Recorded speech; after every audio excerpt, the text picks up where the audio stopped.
metemos en otros asuntos. El ex ministro de Salud y ex congresista Hernando Ceballos nos acompaña esta mañana para hablar de varios temas de coyuntura. Y yo quiero agradecerle muchísimo que nos acompañe. Muchas gracias. Hernando, bienvenido. Gracias por estar aquí. Claro.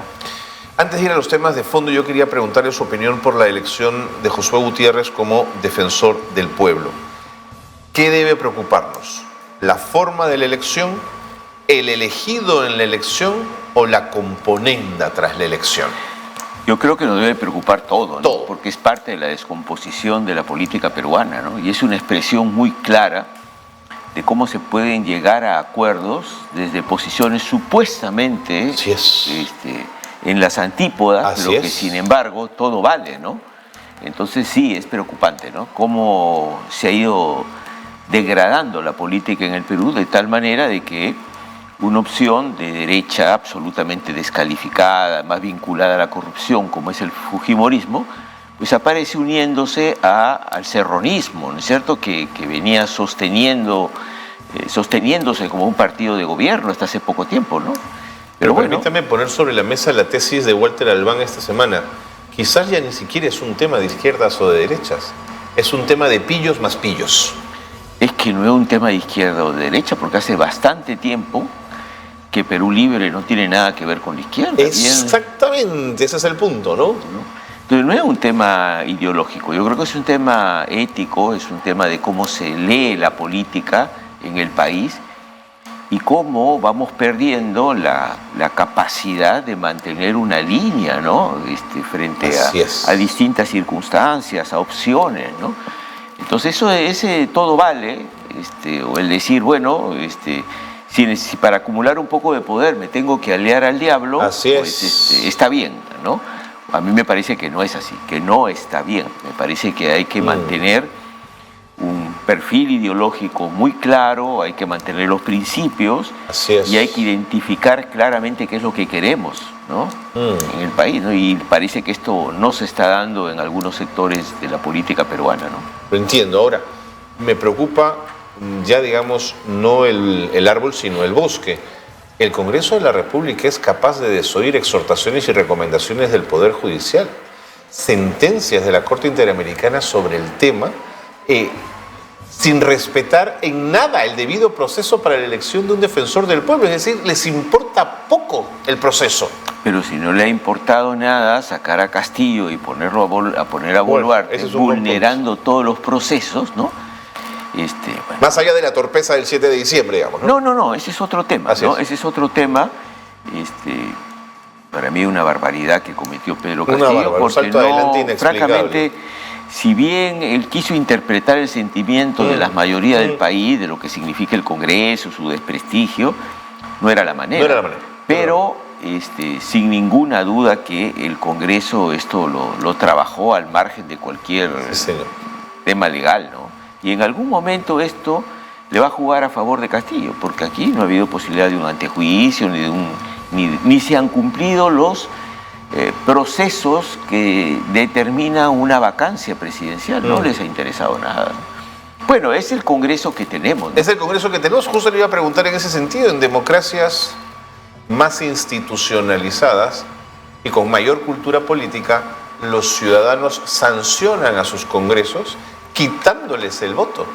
Pero el fujimorismo repite plato todos los años y hace las mismas barbaridades todos los años. Lo que pasa es que hay un tema que parecería secundario, pero que es muy importante si hablamos de una democracia real, ¿no? Porque democracia es la posibilidad que tiene el pueblo de poder ejercer un gobierno, ¿no es cierto? Entonces, no podemos entender la democracia como que, bueno, yo elijo a alguien y haga lo que haga, yo tengo que soportarlo por 5 años. Así es. O sea, bueno, ¿por qué? La democracia es votar cada 5 años, no es esa la democracia, pues.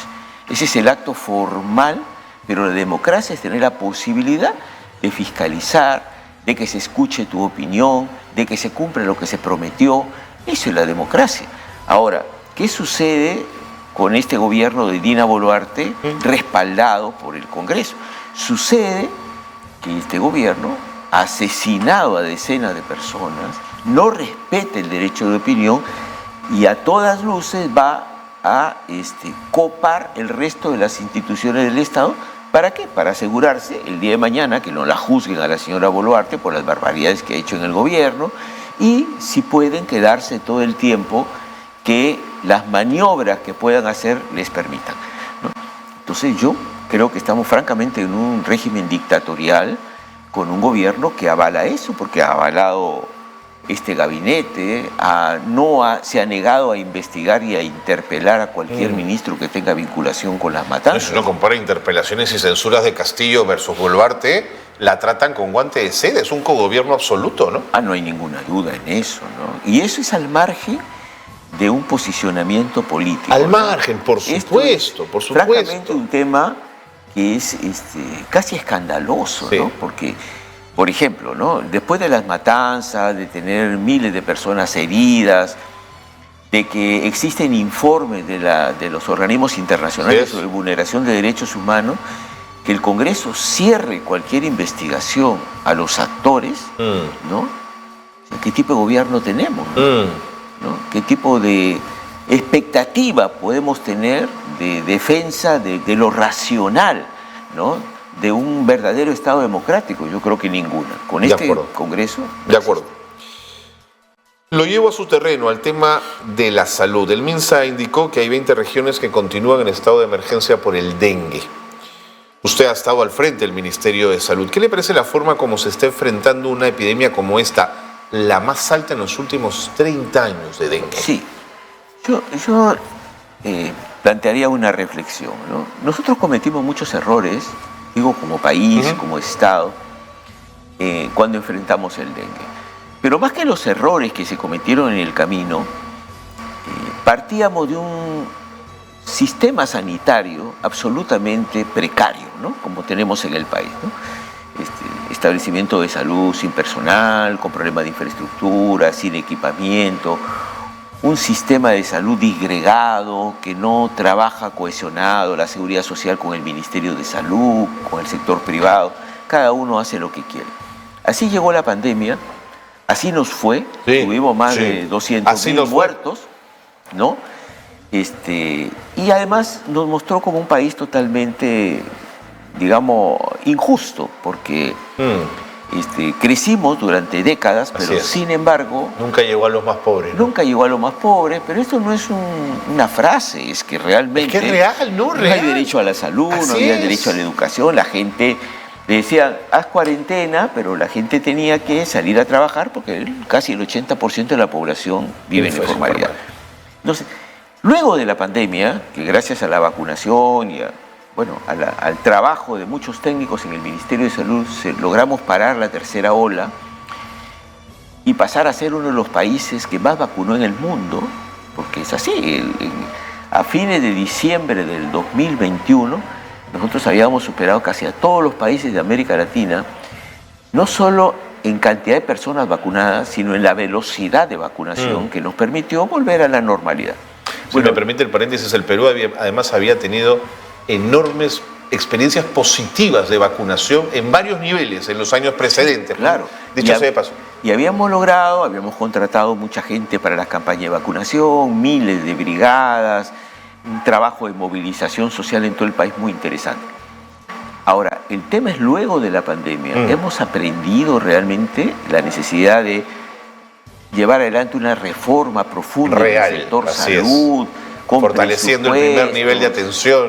Exactamente, que la gente no tenga que ir a hacer cola a los hospitales por una gripe, por una bronquitis, sino que pueda resolverlo en un establecimiento de primer nivel, que encuentre ahí a los médicos, los equipos, etcétera. Pues no hemos aprendido casi nada luego de la pandemia. Entonces viene el dengue, sabíamos que venía, porque además todos los años tenemos dengue, pero sabíamos que se estaban generando condiciones para un brote epidémico mucho más fuerte. Eso ya se sabía, porque sabíamos que venían las lluvias y que iban a ser de Pero si uno hace cosas de dengue, cambio climático, la curva es ascendente, eso es clarísimo. Así es. Sin embargo, no se tomaron las medidas, eso es lo real. No se tomaron las medidas ni en la estrategia para enfrentar el dengue, ni en los presupuestos. Entonces, claro, ahora tenemos 85.000 casos de dengue. Así es. Tenemos decenas de muertos y estamos corriendo por asignar presupuestos para que recién empiecen a ejecutarse, ¿no? Y lo que Qué pasa falta de previsión, es impresionante. ¿Y el rol de las direcciones regionales de salud en todo esto cuál es? Bueno, el tema es que tenemos un sistema partido. Pues. El rol rector del Ministerio de Salud es esporádico. En algún momento, por la pandemia, logramos unificar los gobiernos regionales. Yo recuerdo, tuve una reunión con los gobernadores regionales y le dije, mire, si no paramos la tercera ola, ustedes no terminan sus periodos. Porque la gente no va a aguantar, ¿no es cierto?, una tercera ola que sea peor que la segunda ola. Y yo creo que hubo un nivel de compromiso de los gobiernos regionales, de los gobiernos locales, de movilizar sus direcciones regionales de salud, de tratar de colaborar con el ministerio. Y logramos un acuerdo interesante porque se generó una competencia sana entre los gobiernos regionales para ver quién lograba mejores indicadores. ¿Quién tenía más éxito? Claro. Esto se fue perdiendo, la verdad. Bueno, han cambiado los gobiernos, los gobernadores regionales, y se ha ido perdiendo nivel de coordinación, liderazgo. El cambio de técnicos al frente de las direcciones también obliga a empezar todo de nuevo, probablemente, ¿no? Sí, sin continuidad. Pero sobre todo el perfil del Ministerio de Salud, de tratar de consolidar un sistema, de asegurar el manejo de la problemática sanitaria, se ha ido relajando y la hemos ido perdiendo, esa es la verdad, ¿no? Entiendo. Ahora, la titular del Ministerio de Salud, la doctora Rosa Gutiérrez, anunció estado de emergencia en 20 regiones del país, lo cual es severo, ¿no es cierto?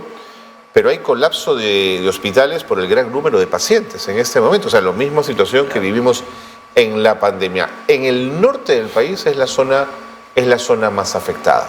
Sí. Cuando usted nos habla de toma de decisiones adelantadas, ¿la burocracia en el Estado peruano lo permite? ¿Tú puedes proyectarte a 2 o 3 años en la toma de decisiones y en la ejecución de las mismas? Hay dos temas en este tema. Hay un tema que es estructural en salud, que viene de varias décadas atrás. No le podemos echar la culpa a la ministra de que tengamos establecimientos de salud que se están cayendo. Que se caen a pedazos, así es. Que no tengamos equipados todos los establecimientos, que nuestro sistema sea fragmentado. Pero sí hay decisiones que se tienen que tomar rápidamente. Por ejemplo, la ministra anunció 35 millones para el dengue. Para mí de manera tardía. Primero se anunciaron 17 millones, que por ejemplo en la región Piura, que es la más afectada, llegaron 2.900.000. Pero no se gastaron 2.900.000 porque había que contratar personal, etc. El gobierno regional gastó 12 millones que tuvo que tomarla de diferentes áreas. Bueno, pero eso no alcanzaba para parar la problemática porque en Piura además no tenemos un hospital ni siquiera de mediana complejidad. Tenemos el Hospital Santa Rosa, que era un centro de salud, luego se convirtió en un 2-1, que es un pequeño hospital, y ese es el hospital que tiene que soportar toda la presión sanitaria. Por supuesto colapsó, fue desbordado. Claro. Entonces ahora dice, voy a darle 35 millones a 20 regiones. ¿Pero cuánto le toca a Piura? 900.000, que es la más afectada. Pero además de que hay un problema de retraso y un monto que no le resuelve a Piura, y estos son datos que he conversado con la propia directora regional de salud, hay un tema muy claro, que es que nosotros tenemos déficit concreto, por ejemplo, de personal, ¿no? Entonces acá el ministerio tendría que tomar medidas extraordinarias. Ha mandado camas a Piura, pero no ha mandado personal. Debería disponer acá el contrato de 150 médicos, que lo puede hacer aquí en Lima, donde la presión sanitaria es menor, y llevarlos al norte, por decir una medida, ¿cierto? O disponer los recursos. ¿Por qué no lo haría? A mí me parece que tiene que ver con un tema burocrático. A mí me parece que tiene que ver con que las noticias y las acciones que devienen de haberse enterado y analizado la situación, se dan pero de manera lenta. Y se dan así porque tenemos que actuar sobre un terreno muy complicado, que es un sistema de salud precario. Porque no es que tenemos los médicos ya en Piura, no es que tenemos los equipos, no es que tenemos un sistema integrado, un sistema unificado en la región Piura, no lo tenemos. Entonces, para cualquier autoridad, cuando asume, es doblemente más complicado y se tienen que tomar decisiones rápidas, que es lo que me parece que está tratando de hacer la región Piura, pero con dificultades porque los niveles de coordinación con el nivel central no son todos difíciles. los rápidos que se necesitan. Sí, la palabra articulación en el Estado peruano es una palabra compleja. Ha anunciado la conformación de un grupo de expertos para la lucha contra el dengue. ¿Para qué sirve un grupo de expertos en este contexto? ¿Qué cosa no sabemos ya del dengue que necesitemos un grupo de expertos? Yo creo que se debe referir la ministra a tener gente calificada para hacer un seguimiento a todo este brote epidémico, dónde es que se está disparando, dónde es que tenemos que disponer más recursos, dónde podemos disponer mejores laboratorios. Más que eso, no creo que el comité de expertos pueda resolver algo, ¿no es cierto? Hay un tema, este asunto de tener un comité de expertos y tener un respaldo técnico es importante, porque en general el ministro debe conocer de los problemas, pero más que nada es un cargo político, donde tiene que tomar decisiones. Sin duda, sin duda. Pero lo que me preocupa más no es la conformación del comité de expertos, que sí se necesita, sin ninguna duda, sino la conformación de comités u organizaciones locales con la comunidad. O sea, si no logramos, y este es un problema que lo ha dicho la ministra, ¿no? Si no logramos involucrar, no solo de manera pasiva, yo te dejo entrar a mi casa. No, una acción real de la población, de la comunidad, por supuesto. De manera activa, yo me siento con las autoridades de salud en cada uno de los distritos para conversar cómo está la situación en mi distrito, qué medidas debo tomar en el distrito, porque en cada distrito hay problemas si tienen agua potable, si tienen desagües. Claro, no, de acuerdo. Y allí empiezo a actuar con la comunidad. Y este es un tema donde estamos bastante débiles. Pero esa es una perspectiva que entiende la salud como un problema piramidal donde todas las instancias participan y no autoritario, ¿no? Donde desde el gobierno central se toman decisiones. Ahora, en ese mismo sentido, y usted lo ha mencionado,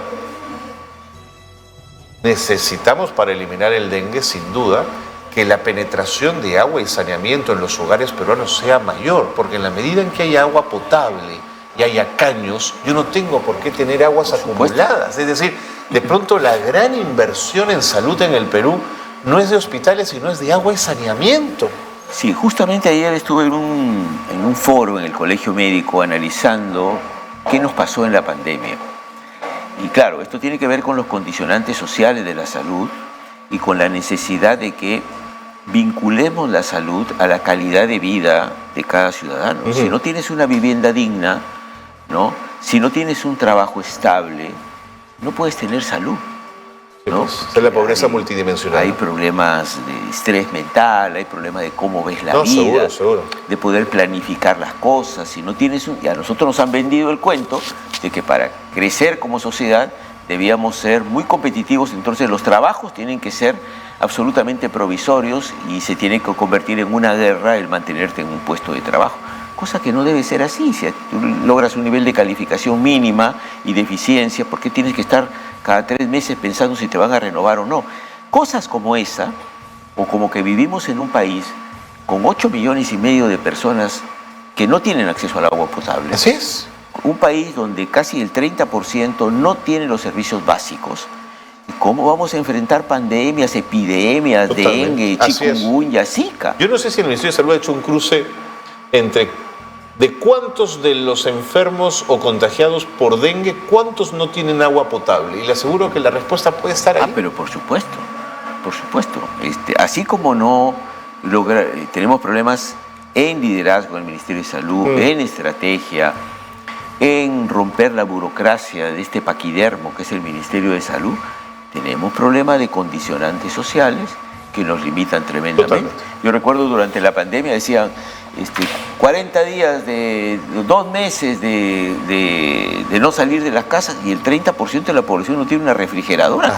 Exactamente, ¿no? De eso, ¿no? Esas paradojas. ¿Dónde vas a guardar lo que compras? Sí, ¿no? sí. Como el 80%, casi, en Piura, por ejemplo, 80%, tienen trabajos informales. ¿Cómo lo vas a tener en la casa? Sí. ¿Y qué van a vivir? ¿Qué van a comer? Claro. ¿No? Entonces, es que la salud, hablando de la salud integralmente, es un derecho que es absolutamente excluyente en nuestro país. Don Hernando Ceballos, muchas gracias por esta mirada y por haber compartido con nosotros su punto de vista y su experiencia, además, como exministro de Salud. Gracias. No, gracias a ustedes. Siempre es Gracias un gusto por la conversar con entrevista. usted. Gracias.